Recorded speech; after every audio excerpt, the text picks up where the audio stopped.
we're back. So I apologize for that. We'll start here. We'll start with the agenda today. Thanks everyone for coming. Scott gave us the intro, and I'm not sure how much that came through for everybody. So today we're going to talk a little bit about teams, building and maintaining teams, and what's involved with that. So from the beginning here, this is Tom speaking. I apologize if we cut off on the introduction. The importance of teams obviously are paramount in all of our businesses now, all of our organizations today.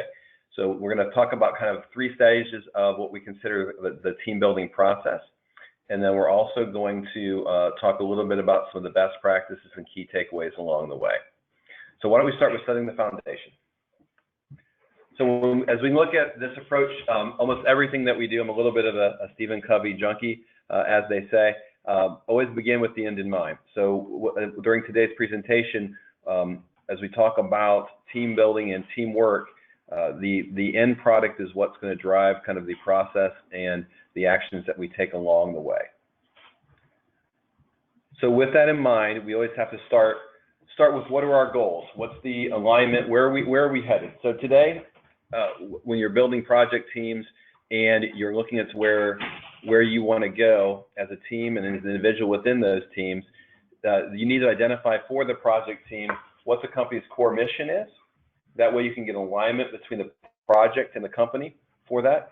That also allows the individuals to understand kind of what the project's importance is and where it fits into the overall goals. So why is that important? If you look at human psychology and you look at the best practices of teams, everyone wants to understand what's in it for me, or the WIFA model of marketing sometimes that we use. So the better that you can answer that up front, it allows individuals to understand their role and what the project's role is within the company, and that person's role within the team as well. Now, why should we have, what do goals serve? Why spend the time on the goals? What does that do for you organizationally, as opposed to just having something that you can check off on the list? So essentially, goals provide 4 basic functions within a business. 1, they allow you to provide the guidance and direction of where that you want to go, right? So without goals, you don't know exactly where you're going, so you can't necessarily measure if you're getting there or not. Secondly, they also allow you to facilitate the planning that is required to get to those goals. So once again, having a clear definition of where you want to go allows you to better plan on how to get there. Third, it helps motivate and inspire people. If they don't understand what the goals are, the motivations within that aren't there as well. Finally, fourth, it also helps us evaluate and control the performance. So if we don't have the goals to measure against, we don't know exactly where we're going with that. As a next step, what we look at within Hileman Group is we're incredibly curious people, right? And so without curiosity, there'll never be any innovation. And so one of the things that we look about as we transition to the next slide is in terms of core values. So if you, during the first step, if you set it up so that you understand what the company's projects are, what the individual project alignments, the company goals are, and what those individual alignments are, the next thing you need to see is each company should have a set of unique core values that defines who they are and what they expect. So at Hileman Group, we utilize our core values essentially in everything that we do. But the core values are essentially the guiding principles for these expectations as you're hiring, and also for the existing employees. It makes business decisions much easier when you know what your core values are and you know what you expect the actions and behaviors of the team and employees are, as well as when interacting with customers, what's acceptable and what not. The core values are interrelated with the culture, right? The culture is the organization's environment, how people interact. By setting the core values, you can essentially make sure that there's a playing field that everyone knows what they are. And the culture needs to foster an environment that allows you to be open to innovation, open to change. That curiosity quote that we had a slide before here, curiosity is to me the mother of innovation in terms of how we grow and how we challenge and how we change. So a lot of people talk about culture and they talk about core values, but how do you communicate that and why, how do you make it real in your organization? And essentially what we try to do is try to integrate it through everything that we do in the enterprise. So what does that mean? So as we look at recruiting personnel, We interview them along their core values. Do they meet the 5 core values at Hileman Group? And we have specific questions for that. As we onboard people, we let them know the importance of those core values, and that's how they're going to be measured against and be the expectations. We've integrated it into every document that we literally have in the company, whether it's the company handbook that the employees get when they start and have throughout their tenure, whether it's on the wall. We have a 30-foot wall with 8 feet high versions of the core values so that everyone can't help but look at it when they walk by it in the hallway, to the bookmarks we hand out with the books that we give, to t-shirts. It's in every one of our pitch decks in terms of when we're interacting with customers, and it's in our proposals so that everyone knows when they're dealing with the Hileman Group personnel, what do they expect to deal with. And so why is that important? It reiterates and drives the importance of what it is to the employees and to the team members.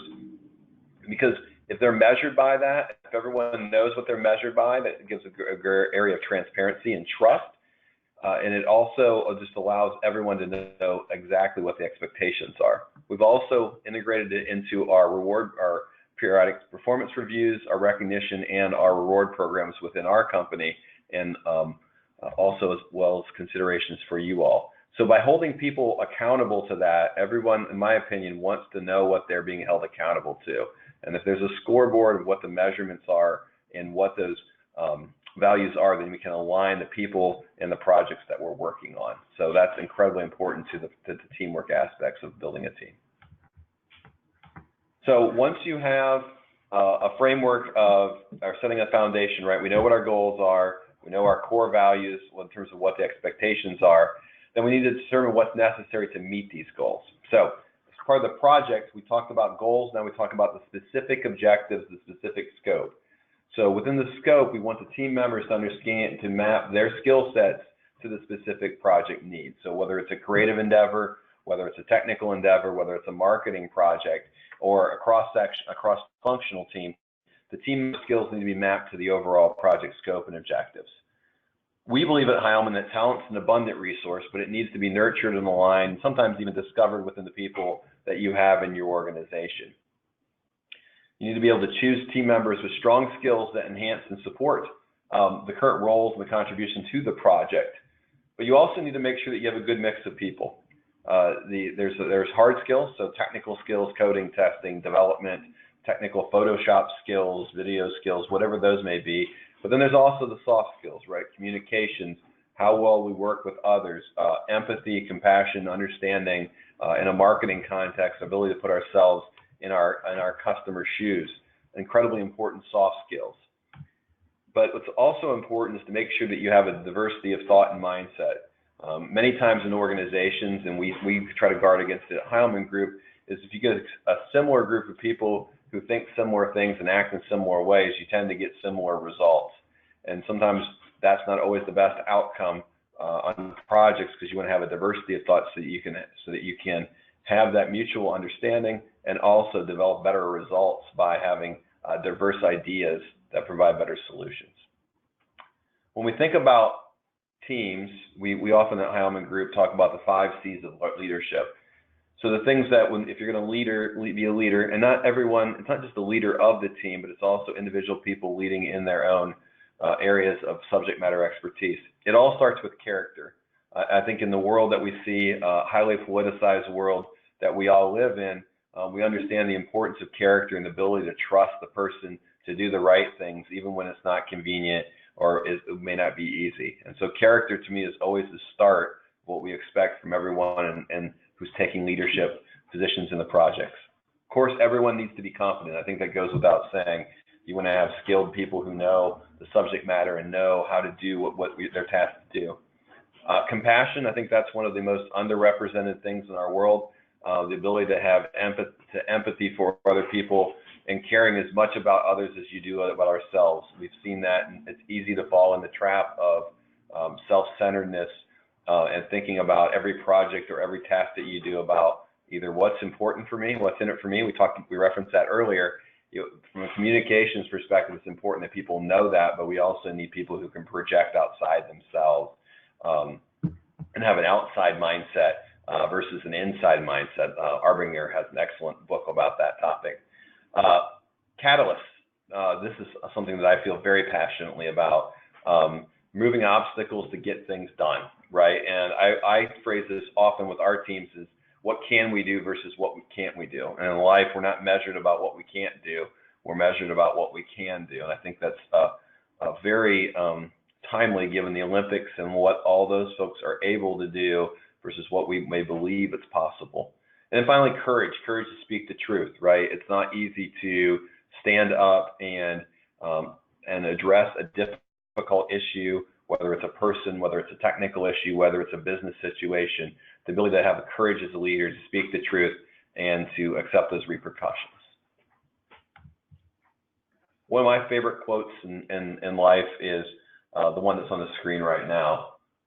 Plans are worthless, but planning is everything. And it's attributed to Dwight D. Eisenhower, although he attributed it to his time in the Army. And essentially, this is the importance of the thought process that goes into the planning versus the plans themselves.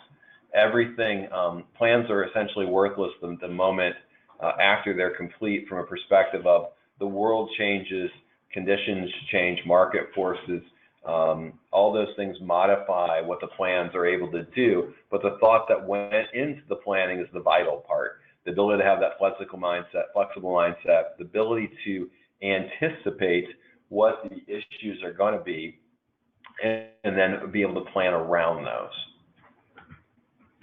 So let's talk a little bit about, as we continue to set the foundation here, about the project plan.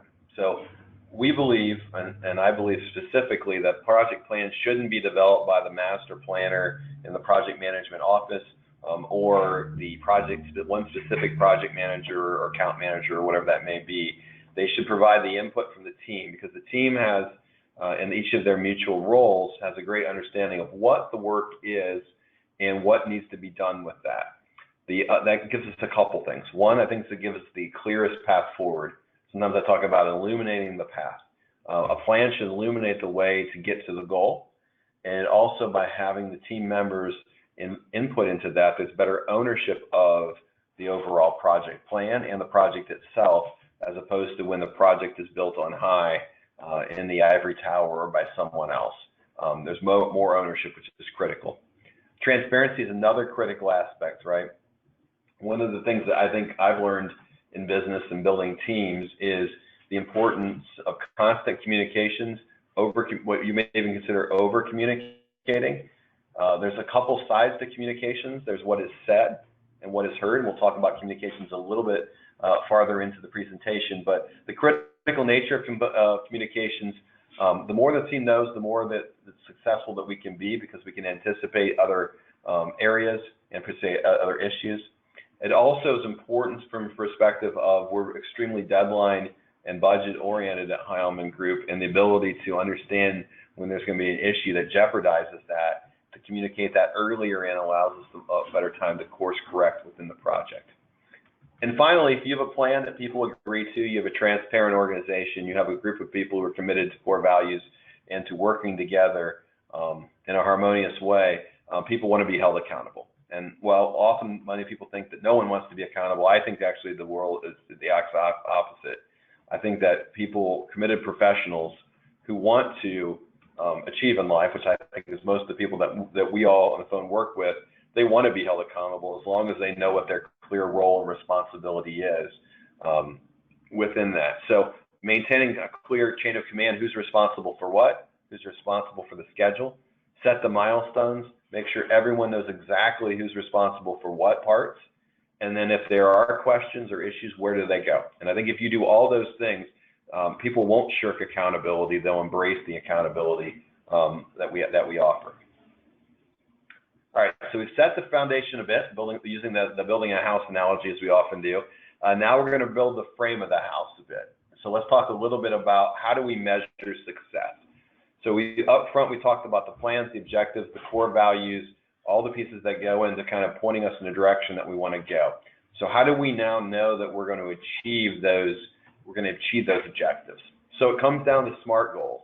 And you've all probably heard this in a variety of different ways, but specific, measurable, achievable, relevant, and timely or time-bound is there.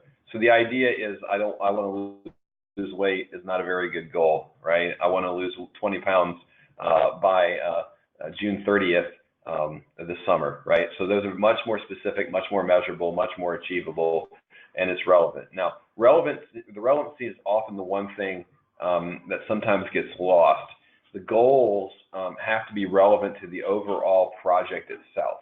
And so sometimes we measure the obvious, time frames, we measure the obvious metrics around budget, we measure the obvious perhaps in a marketing event. It's a metric around conversion rates or vanity metrics on advertising or numbers of bugs or defects and perhaps in a technical implementation, right? But the relevancy, those are all important, but you need to make sure that they're actually really relevant to what the end goal is going to achieve.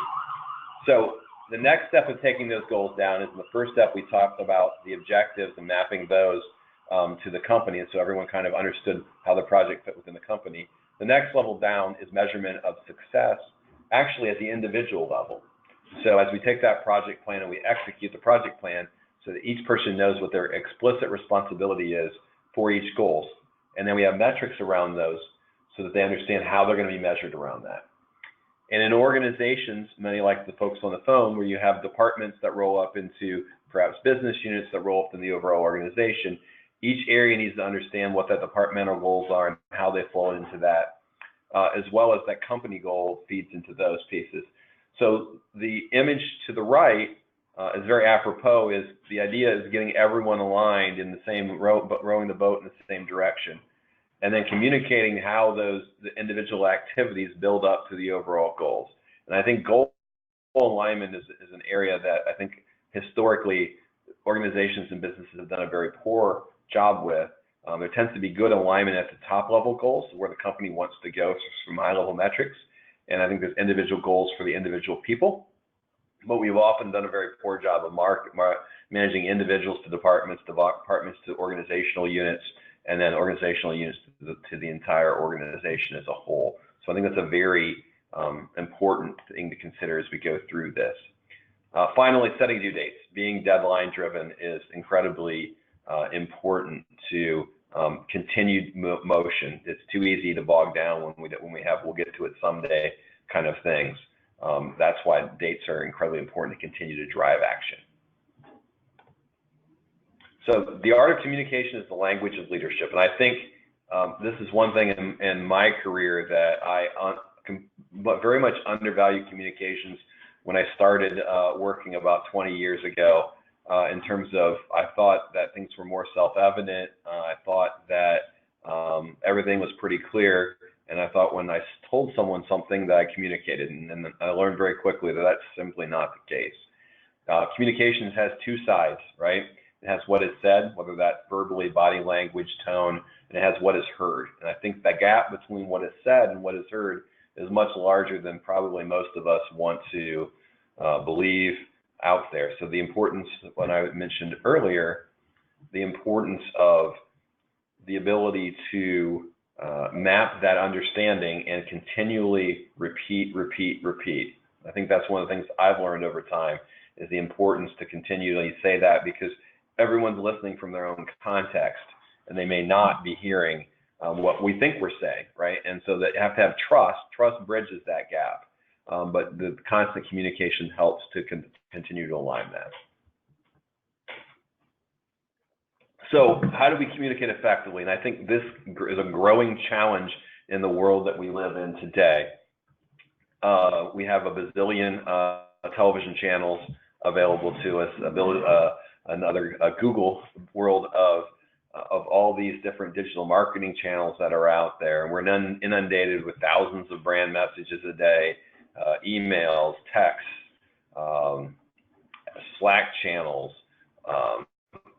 shared drives, professional service software, all this stuff. So how do we do it? So one of the things that we found is at Hileman Group, much like I'm sure that you all have on the line, we try to categorize and organize our communication channels for what they should be used and try to explain to everyone so they understand what channel they should use in what context.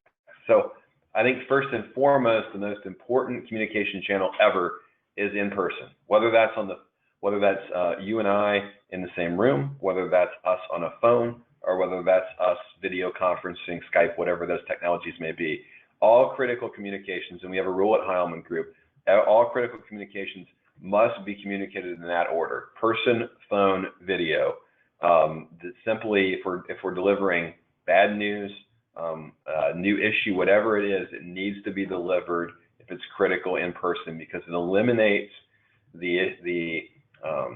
any discontinuities or any differences in opinion on what tone was said. Everyone's, I'm sure on this phone, has received an email and read it one way, or it could be a different way, right? And so the in-person communication is what we do for critical items. And our account management team, that's their first priority if there's any critical things. Email, something that perhaps is less timely, less urgent, or less critical, right? Communications of statuses, where are we at, how are we doing, coordination of meetings, events, quick questions, subject matter understanding. A very effective model, and it also gives you a good level of traceability to that, so you can remember what you said 3 weeks ago and whatnot. Although email, of course, we know our inboxes can be way overdone. Instant messaging, I know at Hileman we love and live in the Slack channel world and Slack world. So, but there's certainly other variants out there, whether it's HipChat or any of the instant messaging platforms. These we really use for, in our world, day-to-day internal items, quick questions. What's the status? How do we fix this issue? Hey, we ran into this. These are kind of an impertinent, not impertinent, wrong word there. Things that are simply temporal, that we need the answer now, but we may not. It's not a repository where we keep for all time. It's not something that's going to be our archive or our record of it, but it's to promote quick communications and solve things. Shared drives, whether it's Box, Dropbox, SharePoint, or the variety of tools that are out there.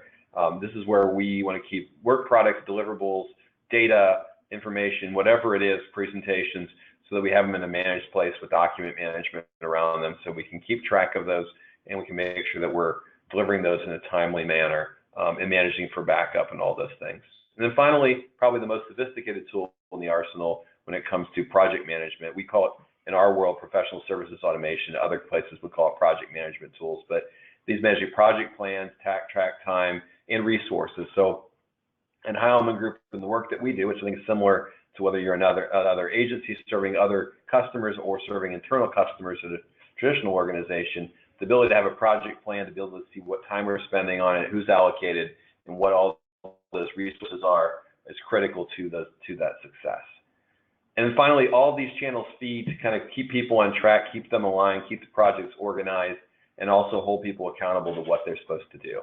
So tools are important, and tools need to be used effectively as we go through the projects. Now, so the tools, the communication is certainly very important.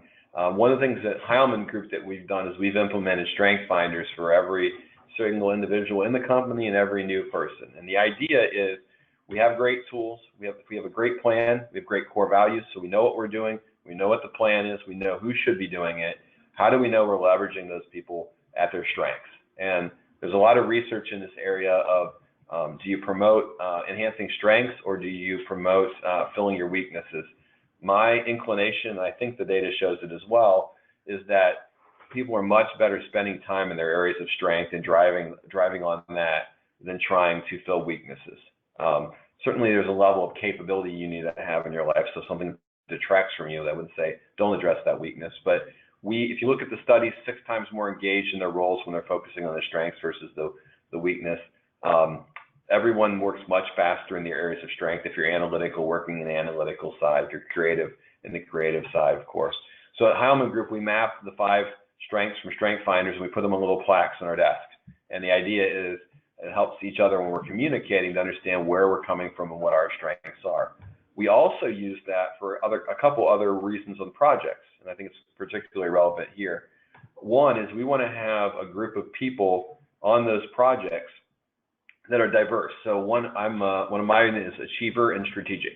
We certainly don't want a whole bunch of achievers on the same team, because we'll all be banging into each other trying to individually achieve, right? We also don't want a bunch of strategic people on a team, because tactically we may not get anything done. And so we need a good spectrum so that each of those strengths can fill across the spectrum of roles needed on the project. This drives more innovation, this drives growth, it gets people in the area of strength and they work better from that. So finally, what's the finishing touches here on the house? So after we've done this work, we've used the communication tools to communicate, we've done the work, people are in areas of strength, achieving what they want, achieving in their roles, in their goals. One of our best practices is always to do a project debrief. So at the end, a postmortem, a lessons learned, whatever you may want to call it in the industry. People talk about these, but I think the key is to really do them well. And to do them well, it requires kind of three things. One, and I'm pretty diligent on this first one, everyone needs to come in prepared. What was your role? What worked on the project? What didn't work? What would we do differently? Those are typically the three things that I always ask. And it has to be timely. We finish the project typically within a week. We want to do a debrief because while it's still in everyone's mind, we want to understand how did we do, where can we do better, and then how do we take those learnings and put them back in place. So probably the hardest thing is the second point here, remaining open-minded. It's really difficult because in our experience, the debriefs can go two ways that aren't very productive. One, the aren't we great meeting, and everyone talks about all the awesome stuff that we did, and everything is sunshine and puppies and rainbows. And the outcome of that is not very useful because while in almost all projects we do a lot of good things, most things that we're doing well, we continue to do well just kind of by the nature of human beings' performance, right? Or they go the opposite way where everything was negative, the project was stuck in the mud, nothing went well, and it degrades into a complaining session. Once again, not very meaningful because when you get on that side of things always go wrong on projects. That's kind of how it is. But when you spend all your time talking about everything that went wrong, you lose with the vital few things that you might have wanted to achieve. So what we try to do is create a constructive environment where everyone can candidly assess both themselves and the team. We have little squeeze toys in the room, elephants in the room, no sacred cows, to show that people can raise if there's an issue that no one wants to raise. So there was a poor performance in a particular area, the budget was blown up, whatever it is, those areas that people don't want to talk, because the things that you don't want to talk about are really the things that most need to be talked about. And we want to give everyone a chance to share their thoughts and feelings with that, because the worst thing that can happen is someone doesn't contribute. Then if you're not contributing to the discourse, you're certainly not probably going to learn the lessons from it.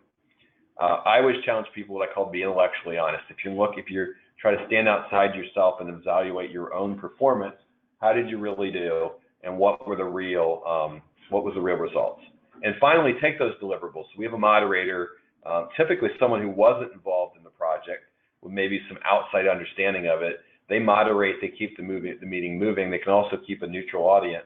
Notes are captured throughout. We recap it to the attendees and to the specific project team. But we also share our debriefs in our company meetings, in our departmental meetings, so that people can develop a list of things that they can work on and take to the next project. Because a debrief is really relatively worthless if we don't share the knowledge and figure out how we use it for benefit for the next project. How do we continually get better at what we do? So besides the planning quote, this is another one of my favorite quotes. I think in business and in life, most people will complicate too much. If you take care of your people will take care of your customers, and the business will take care of itself. And one of my interview questions I ask, and hopefully I'm not giving it away if anyone's on the phone who's going to be interviewing, but I always ask people, what are the only two things that really matter in most businesses, and particularly a service business like ours? And it's really only the customers and only the team members, because without that, there is no success, right? So if we have a happy team, we have a happy set of customers, more than likely the business works.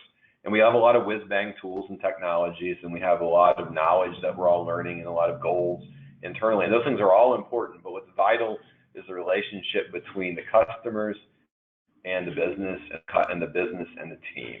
And that gets us to where we want to go. So how do you do that? A few things. This is Molly from our team winning one of our team awards that are given out quarterly. We want to celebrate some success. So we want to show where the team members are making an impact and recognize them for that. So at Hileman Group, we kind of do three types of awards here. We have our core value awards, which is quarterly. So we recognize the employees who best exemplify one or more of our core values. And they're actually submitted by the peers in the organization. Anyone in the organization can nominate anyone else, and they nominate relative to one of the core values and why we think that person exemplifies it. So at Hileman Group, we have our core values come across 5 things. Make mom proud, which is really our integrity item. Winning together, which is teamwork with us, our customers, our partners. Customers first and above all else. Growth oriented, and do great work. So we think those 5 things are the most important things for our organization, what every individual here should be expected for. And that's why we have quarterly incentive awards about those. Brand advocacy. So we reward our employees who kind of use their personal social networks, whether it's online or in the physical world, to spread the good news of our company message out there. Because our best ambassadors are the people who live and work within our organization. And also project launches. So when we launch the big ones, we celebrate. We have our own little parties to celebrate the launch of a new project, a new website, a new marketing automation program, a new creative endeavor, whatever it may be. We want to celebrate, and that's a mistake that I think I had earlier in my career where I didn't spend enough time doing those activities, because it's really, really important to celebrate and promote. And then finally, we're not done, right? So just the project was wrapped up. That doesn't mean that the work is done, right? So there's another project. You got to look at your goals, the statuses of where we're at. We try to break things down so that the company goals are reviewed yearly and quarterly. The departments have kind of a biannual checkpoint or semi-annual, depending on how you like English. Teams are quarterly, and individuals are typically weekly with their managers. So we want to share the results.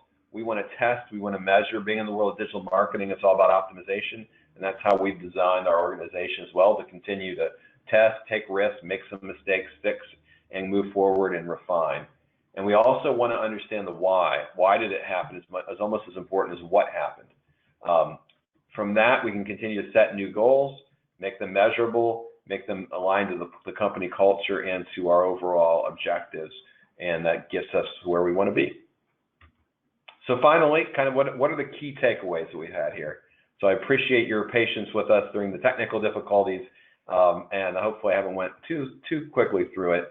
But the key takeaways really are, from our perspective, are be flexible, right? In the world that we live in, we want to allow our team members the maximum ability to grow, kind of find their place. How do they work? So being flexible from where they work, from the tools that they use, from the creative approach to where they want to get there. We want to allow the maximum flexibility in the professional world we live in.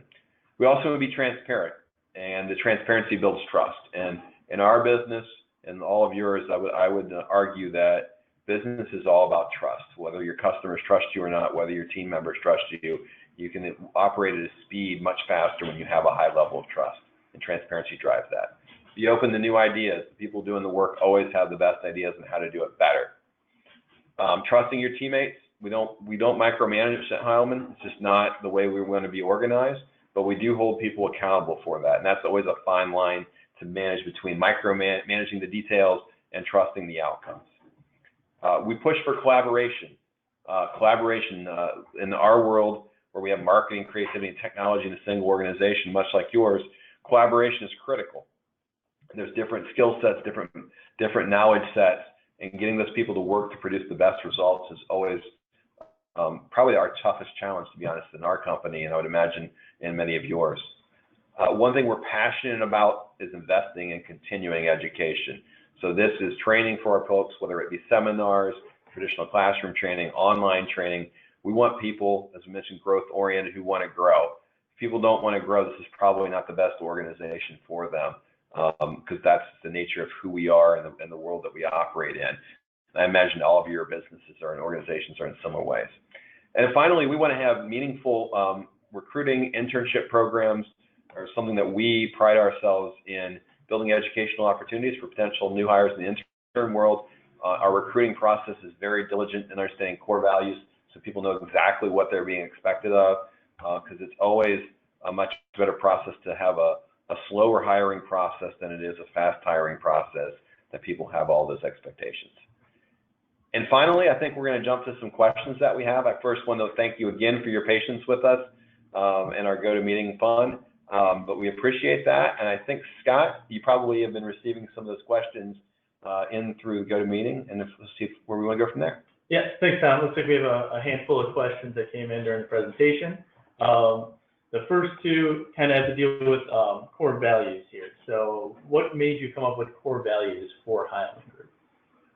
Well, we went through a process of, we're leveraging a system called EOS, Entrepreneurial Operating System, to kind of reorganize our company around.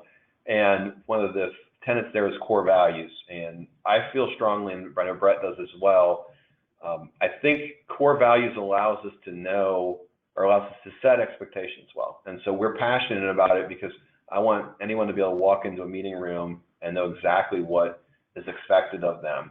And if everyone knows the core values, the business decisions become a lot easier to make, because there's not a lot of, it brings clarity to the organization. And it also brings trust, because I think people know what the expectations of them are. So that's why we drove so hard about the core values. Awesome. How did you come up with the specific core values for Hileman Group? It's a great question. I don't actually think you come up with core values. I think they all exist and you surface them. So what we did was look at, we had our giant whiteboard wall, and what we started to do is describe what we thought the best Hileman team members were and what those characteristics were. And we put about 50 words up on the wall, and then we started to coalesce them into about 7 or 8 concepts, which we boiled down to about 5 things. So I think core values aren't really created. I think core values exist based on the team members that you have and the leadership that you have and what's important. And you build that out and you kind of discover those.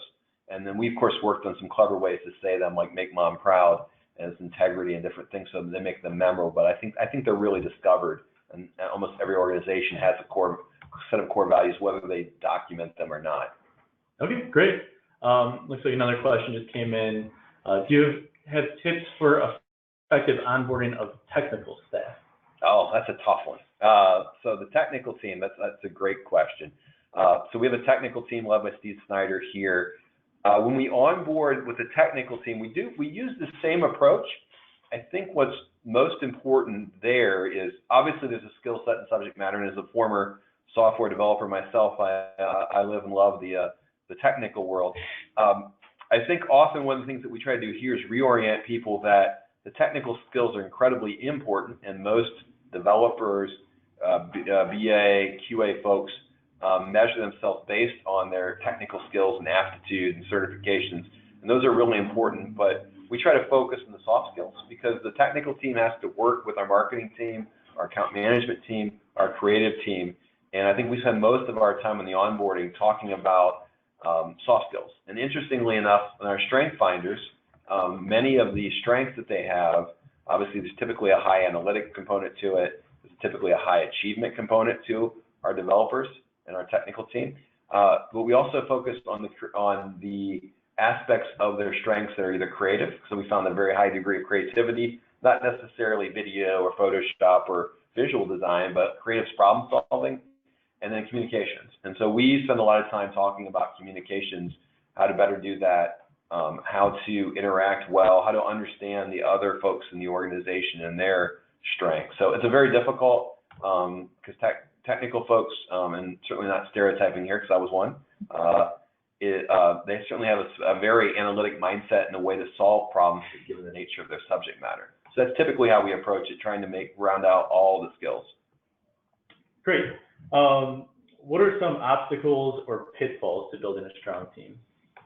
So I think there's a few. One is the time and effort. I think that often people underestimate how much time it takes to get to a really high performing team and how much communication and trust that is. And so I think that the people underestimating the effort and really putting that in to understand your fellow team members and spend time with them, both in and out, inside the workplace and outside the workplace, is there. So the effort is typically, there's typically not enough effort, and that's not a feeling of an individual, but I think it's a feeling of a collective group. One of the things that we try to do to promote that is when people start here, back to the onboarding question a bit, is having them meet with everyone in the company and understanding what they do in those roles. So I think one obstacle is making sure that you put a level of effort into building that team. Another obstacle is making sure the company shows the importance of that. So we can write on the wall a bunch of core values, but if we don't really integrate them, it doesn't really matter. Same thing with teamwork. If we allow people to be prima donnas or to have behaviors that don't match the company because they have a specific creative skill or technical skill, that tells everyone in the company that we're not about teamwork. Or if I take input on a project but don't actually do anything with it. So I think the putting the effort into it and making sure that it's really important and that importance is known throughout the organization are critical to succeeding there. Okay. And then what resources do you use, or what folks do you follow that you would recommend for the attendees today? Sure. So I mentioned Strength Finders, which is by Gallup. We're big fans of that. I think Strength Finders 2.0 is the current version of that. So that's a resource because I really believe that in the world of professional services and professionalism that we exist in, understanding your strengths and tuning towards that is really important. We also utilize, I read a lot of Harvard Business Review and a lot of the information about organizational development out of that. That's pretty theoretical, but it does give you some good context for things to read in the latest research. I'm also a big fan of the Arbinger Institute. They have a book, Leadership and Self-Deception, about not fooling yourself and you're the easiest person to fool. Is great specifically for people who aspire to be managers, directors, leaders within organizations. I also spend a lot of time, I also look at things within a context of the DISC model, DISC. It's a model of interpersonal communications and behavior. So it's another area that we look at. And then I keep up with a lot of some of those authors. So those are areas, Scott, that I think are really good to keep an eye on. But there's probably too much information in the world. It's easy to get bogged down, so you kind of have to call that down a little bit. Okay, great. Well, thanks, Tom. It looks like we have a couple minutes left here. Any closing thoughts from you, Tom? No, I want to thank Scott for you doing this, and I want to thank everybody for bearing with our technical issues through that at the beginning there. I think hopefully what you've heard is valuable as you look at your teams, how best to organize them. We hope to share a little bit about what we think is important in the context of the work that we do. I would challenge everybody to think about in our task-driven world of to-do lists and Outlook calendar invites and tasks and project management stuff. I think one of the most overlooked items is just the importance of people. And it's very easy to get busy and to say, hi, how you doing, and not talk to someone for a month, right? And and everyone's super busy in their lives, but sometimes looking at what you're busy at is important. So measuring the effectiveness versus the importance of what you're working on. One thing I look to do is I've created this concept of, I shouldn't say created, I borrowed it from someone else, the not doing list. I have a list of things that I put down that I'm not going to do anymore, and because they were largely ineffective. So I think examining your time and putting teamwork in the doing list as opposed to the not doing list is important. So just to focus on the importance of teams and the importance really of the people on those teams, I think is really I guess the critical lead behind. I leave it with Scott. Well, thanks, Tom, and thanks everyone for joining us today. We'll be sending out a recording of today's webinar. We'll send the webinar deck as well in a follow-up email and blog post. So thanks again for joining, and happy marketing. Thank you.